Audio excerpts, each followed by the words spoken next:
Lo que está sucediendo es que todo el discurso sobre los derechos humanos y el internacionalismo liberal está siendo rechazado. Este discurso tiene sus méritos y desventajas. Abarca valores positivos, incluyendo elementos de derechos humanos, que no deben ser descartados ya que son beneficiosos para el mundo. Sin embargo, está enfrentando rechazo debido a las acciones de Israel contra el pueblo palestino en Gaza y el apoyo que estas acciones reciben de los gobiernos occidentales. Es importante señalar, sin embargo, que este apoyo no se extiende al público en general, muchos de los cuales están protestando en las calles.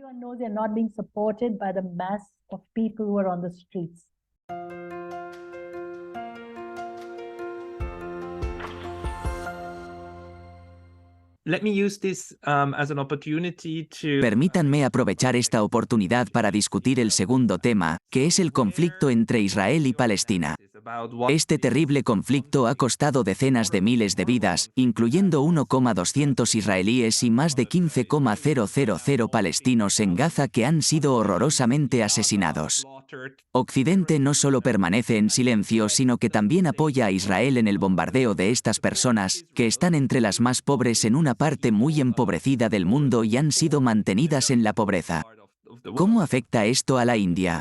¿Cuál es la posición actual del gobierno indio y de la sociedad india sobre este asunto? ¿Puede proporcionar alguna perspectiva?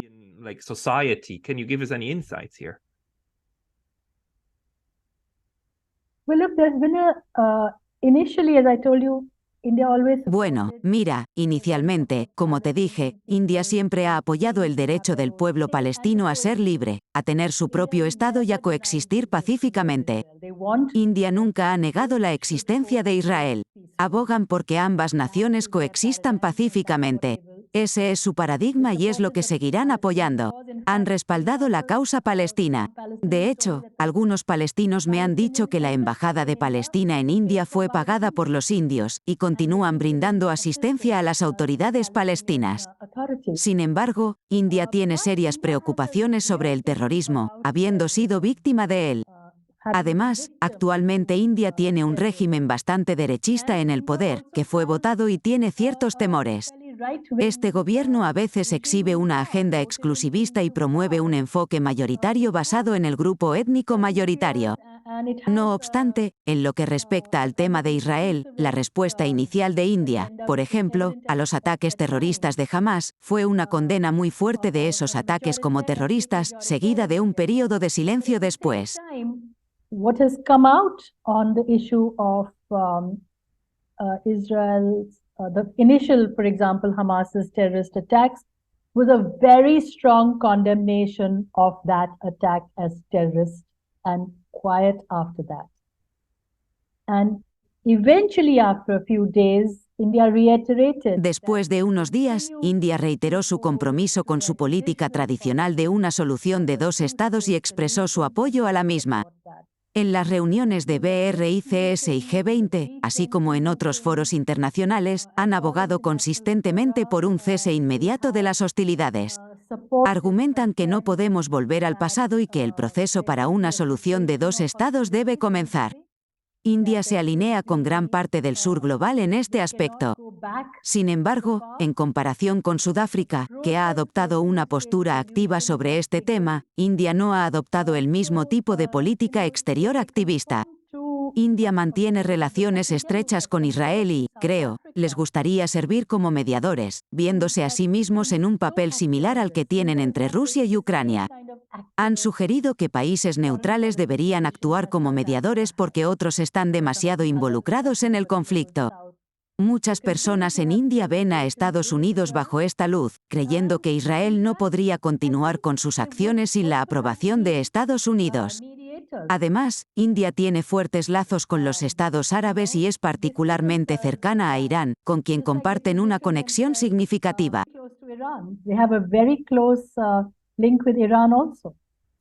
¿Puedes explicarme eso? Porque no lo he investigado y no lo entiendo bien. Había este problema tradicional, este conflicto dentro de la India, ¿verdad? Y la división entre India y Pakistán fue a lo largo de líneas religiosas, ¿cierto? Los musulmanes se fueron a Pakistán y los hindúes se quedaron en India. Y sabemos que hoy en día, India, bajo el señor Modi, está muy influenciada por el nacionalismo hindú, ¿verdad? Pero al mismo tiempo, este nacionalismo hindú no es comparable con el etnonacionalismo judío, ¿verdad? Son completamente diferentes. ¿Puedes explicarme esa diferencia? Well, so you want to know about Iran and first about Quieres saber sobre Irán, pero primero, hablemos de etnonacionalismo. Cuando te refieres al etnonacionalismo judío, estás hablando de sionismo.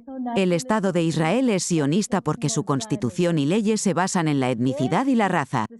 Se considera un estado de apartheid clásico, con cada estrato del Estado estructurado para privilegiar una raza sobre los palestinos.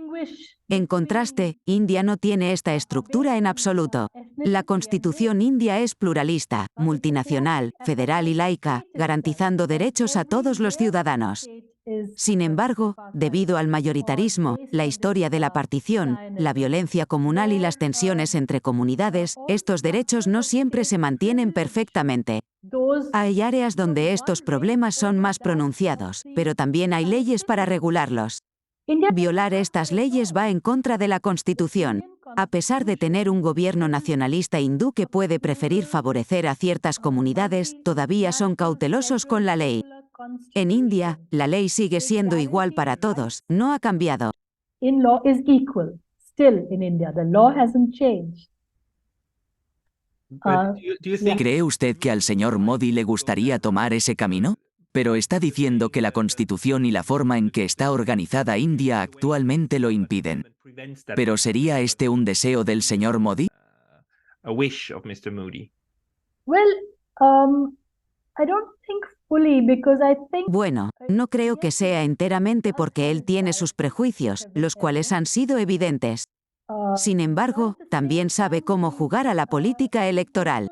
Por ejemplo, en las últimas elecciones buscó el voto de las mujeres musulmanas abogando por cambios en las leyes consuetudinarias que les otorgarían el derecho a la pensión alimenticia y al divorcio, y logró ganarse a un sector de ellas. En este momento, hacia dónde se dirija dependerá de las próximas elecciones, que son el próximo año.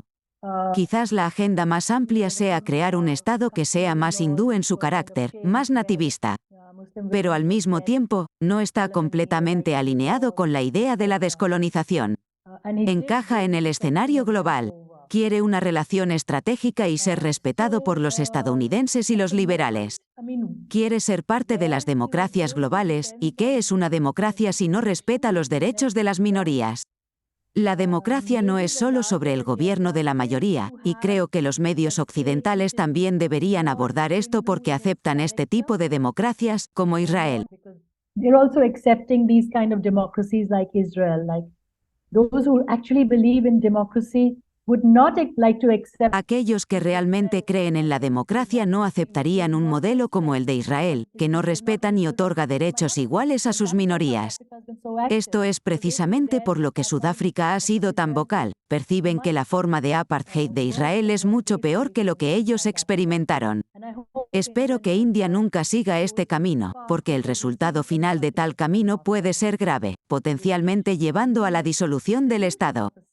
Cuando se niegan los derechos de las personas, podrás suprimirlas por un tiempo, pero siempre surgirá una nueva generación, como se vio con la primera y segunda intifadas y las repetidas nakbas, que son catástrofes. El mundo se ha vuelto más consciente de este problema. Las protestas en las calles y la formación de un bloque con los estados árabes han llevado a una tregua, una pausa humanitaria y posiblemente una extensión al alto al fuego. India apoya esto, indicando claramente que no desean adoptar políticas que podrían llevar a tales problemas. Use the same policies which can lead to these kind of issues. I think one important thing to notice is that the time when you Una cosa importante a tener en cuenta es que la era en la que se podía utilizar el genocidio para eliminar a toda una población en una área geográfica específica ha terminado. Esta práctica ha terminado hace unos 100 años. Los europeos usaron el genocidio para diezmar las poblaciones indígenas en América del Norte, América del Sur, Australia y Nueva Zelanda. Estos fueron genocidios masivos y, según mi entendimiento, algunos de los crímenes más grandes de la historia. Sin embargo, esa era ha pasado. Ya no puedes hacer eso. podemos observar cómo África y Asia han resistido con éxito tales intentos genocidas. Sudáfrica incluso ha encontrado una manera de reconciliar a las poblaciones que viven dentro de su territorio. Este es el tipo de resolución que se necesita en Palestina e Israel. Actualmente, el problema es que la minoría colonialista de asentamientos, que posee todas las armas y recibe apoyo de otros que les suministran más armas, no ha superado esa mentalidad. Todavía están, en mi opinión, en una mentalidad genocida. Mi pregunta es, ¿creen que llegará un momento en que India y otros estados no árabes puedan decir, esto es todo? Vamos a imponer sanciones sobre ustedes y aplicaremos sanciones duras como lo hace Occidente. ¿O no es algo que sucederá para India y el sur global?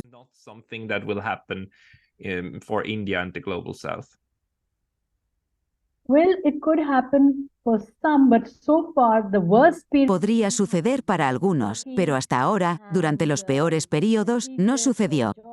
Tomemos como ejemplo a Turquía, Egipto, Jordania e Irán. Todos discutieron el asunto.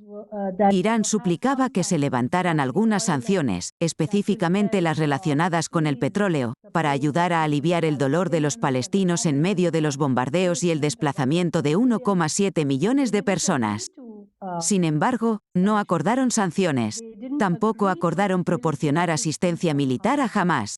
En lo que sí acordaron fue en la formación de un grupo de contacto compuesto por estados árabes e islámicos. Este grupo ha estado muy activo en diplomacia. Se reunieron con Wang Yi, Sergei Lavrov y Emmanuel Macron. Planean reunirse con todos los miembros del P5 para argumentar que no debe haber regresión. Esto ha sido un desarrollo muy interesante. Están pidiendo un alto al fuego y frontera abiertas para permitir asistencia humanitaria y esfuerzos de reconstrucción. Han dejado claro que no aceptarán genocidio o desplazamiento forzado más allá de sus fronteras, como ocurrió en 1948 y más tarde. Han declarado que esto llevaría a la guerra. Incluso Jordania ha dicho esto, al igual que los aliados de Estados Unidos. No van a aceptar refugiados. The US's allies have said that they're not going to take in. I mean, first, of course, it's a problem of migration. Second, en primer lugar, el problema que tenemos es la migración. En segundo lugar, hay una negativa a aceptar la limpieza étnica. Muchos individuos dentro del régimen israelí, particularmente su gabinete de guerra, han indicado que una vez que termine la tregua, planean reanudar los bombardeos en el sur de Gaza. Hoy, el embajador israelí en la India declaró que los bombardeos continuarían después de la tregua.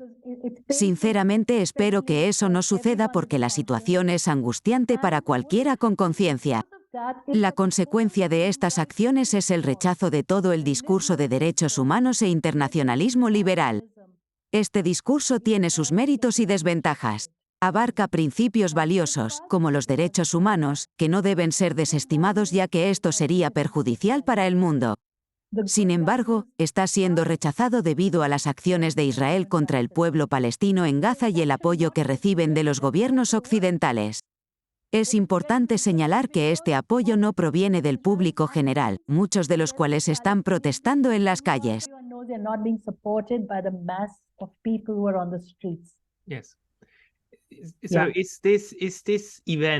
Sí, entonces, ¿es este evento casi impensable? Para mí, es casi impensable que el colectivo occidental realmente apoye a un régimen genocida, pero eso es exactamente lo que está sucediendo. Incluso países como Suiza han condenado inmediatamente a Hamás y aún tienen que decir una sola palabra de crítica sobre el trato a los palestinos. Suiza apenas ha logrado recaudar algo de dinero. Eso sí lo hicieron, de hecho. Dijeron, damos 90 millones de francos para ayudar a los palestinos en Gaza a través de la Cruz Roja y el movimiento de la Media Luna Roja, lo cual creo que es algo bueno que hacer. Pero no han condenado a Israel por nada. Se mantienen alejados de eso, como, mencionan el derecho a la autodefensa, que es este término BS utilizado para justificar una masacre masiva, ¿verdad? Pero, ¿este precedente ahora también envía un cierto mensaje al mundo en desarrollo, como en la India? ¿Ves eso en los medios indios, que esta hipocresía ahora es completamente clara? Ya no hay más enmascaramiento y ocultamiento detrás de los derechos humanos cuando haces algo así. ¿Crees que esto cambiará la mentalidad de las poblaciones en el sur global? bit of the mindset of the populations in the global south? In the global south, yes, but in India, the discourse has been En el sur global, sí. Pero en India, el discurso ha sido similar al de Occidente, donde jamás es etiquetado como terroristas y no hay tolerancia para el terrorismo. El problema es que muchos regímenes, particularmente los medios dominantes, han confundido a Hamás con los ciudadanos palestinos. Los palestinos en su conjunto no son Hamás, sin embargo, son percibidos como tal y por lo tanto vistos como blancos legítimos. Es por esto que se usa el término defensa, porque en la guerra hay daño colateral. Y así es como se ve al pueblo palestino. Sin embargo, la verdad es que Hamás es una fuerza islamista radical. Incluso a la gente en Cisjordania no le agrada, no lo apoyan. Pero sí apoyan la resistencia contra el opresivo Estado israelí. Entonces, hay dos narrativas paralelas, pero por la conveniencia de evitar acusaciones de crímenes de guerra, se están confundiendo. El hecho permanece que si estás matando a miles de niños y bebés, bombardeando hospitales, y no hay evidencia sólida, entonces individuos desde dentro, como Jewish Voices for Peace, o periodistas de Haaretz, están exponiendo estos crímenes. People from within, Haaretz, etc., are exposing these crimes. So we are not collapsing all Jewish people with Israel. No estamos confundiendo a todos los judíos con Israel. Hacemos una distinción entre el sionismo y el pueblo judío. De manera similar, ellos también deberían diferenciar entre Hamás y el pueblo palestino. Debería haber una distinción clara. Hamás no representa al pueblo palestino. Puedes sancionar a Hamás, puedes encontrar formas creativas de eliminarlo y traer un nuevo liderazgo palestino. Pero no deberías castigar a toda la población colectivamente o usarlo como una oportunidad para expulsar al grupo entero de la región, como algunos han sugerido abiertamente. Proponen que todos los palestinos deberían irse al Sinaí o que debería haber un sistema de cuotas que determine qué países deberían acogerlos.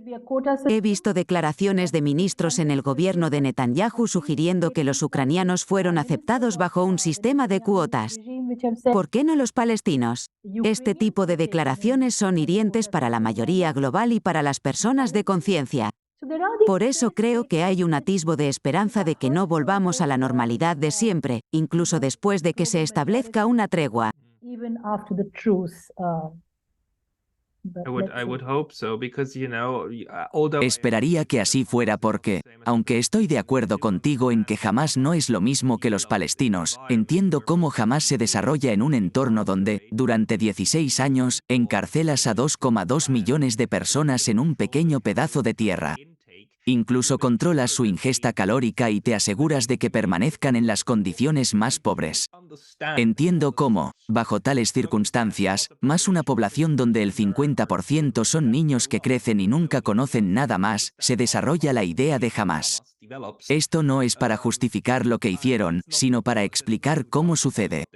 Si quieres suprimir eso, necesitas asegurarte de que estas personas tengan una vida mejor. Necesitas asegurarte de que los palestinos tengan una vida digna y buena. Entonces, nadie se inmola si tiene una buena vida, excepto por el ocasional desviado. Hay desviados ocasionales, pero eso nunca es un movimiento como Hamás. Estoy completamente de acuerdo con lo que estás diciendo, y espero que esto sirva de lección para otros países. Sin embargo, hay una lección preocupante que también podrían aprender. Si eres un aliado de los Estados Unidos, puedes oprimir a tu propio pueblo. Mientras tengas el apoyo de los Estados Unidos, puedes actuar con impunidad. Esta es una lección que los regímenes podrían adoptar, lo cual es preocupante. Nunca se sabe. Although I'm not sure, because, Israel is so. Aunque no estoy seguro porque, ya sabes, Israel es tan especial. Creo que necesitamos un término diferente porque, aliado, no lo describe del todo. Pienso que deberíamos usar algo como anexo, porque es más como una parte de Estados Unidos, separada de él, que hace muchas de sus peticiones. Israel y Estados Unidos están en simbiosis, mientras que con otros aliados puedes ver diferentes grados de cooperación. Por ejemplo, dentro de la OTAN hay diferentes niveles de alineación con Estados Unidos.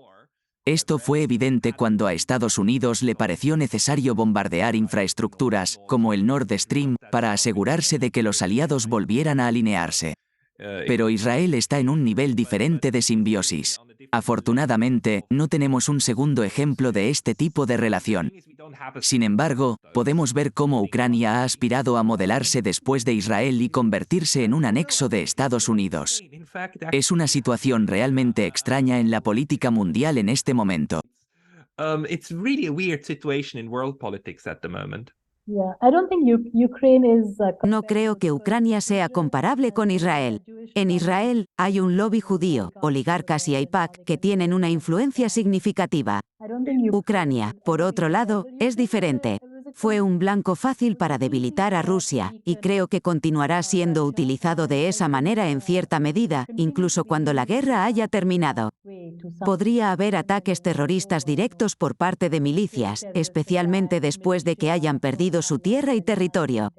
Además, hay una guerra civil entre los rusos étnicos, que son vistos como traidores, y los nacionalistas ucranianos. Así que Ucrania será simplemente una herramienta conveniente en esta lucha geopolítica. Ucrania es un país pequeño que algunos perciben como utilizado para debilitar a Rusia. Espero que la lección, especialmente para el sur global, sea rechazar ofertas de armas y ayuda del Occidente. Aceptar tales ofertas puede llevar a la devastación, lo cual es absolutamente horrible. Aunque soy ateo, me encuentro rezando para que Taiwán no siga el mismo camino. Insto a Taiwán a no dejarse coaccionar en un conflicto con China.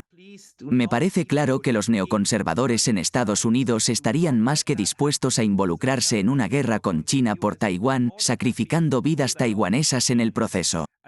Es posible que los japoneses también pudieran estar involucrados, aunque, afortunadamente, en mi opinión, el nacionalismo japonés podría evitar que esto suceda.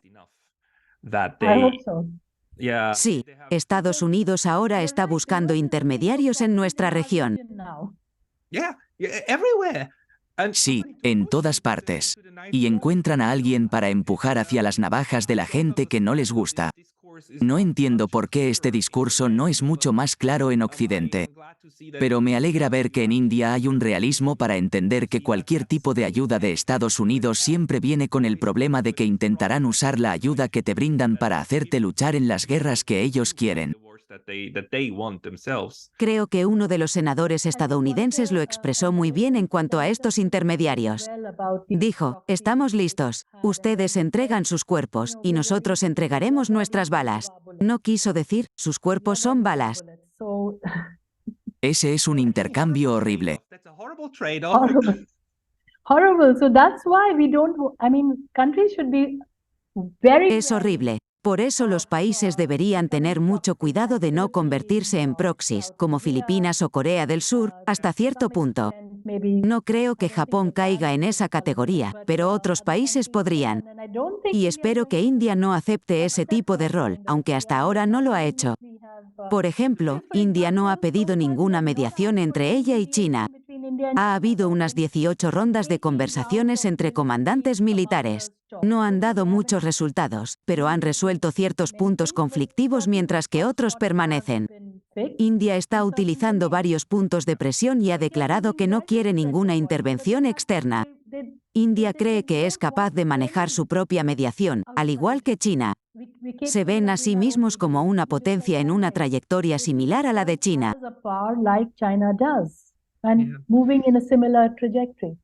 Una diferencia muy importante, que creo que en realidad funcionará a favor de la India y en contra de Japón y Corea del Sur, es que Japón y Corea del Sur, junto con Alemania, perdieron la Segunda Guerra Mundial, y las tropas estadounidenses nunca se retiraron.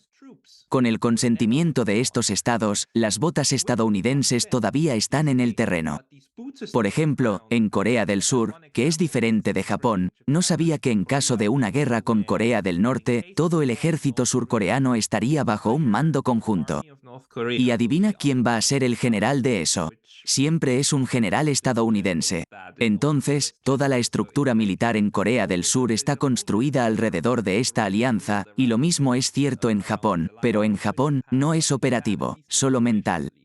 Estos países nunca han sido desmilitarizados, y los Estados Unidos nunca han retirado sus tropas. La India no tiene ese problema.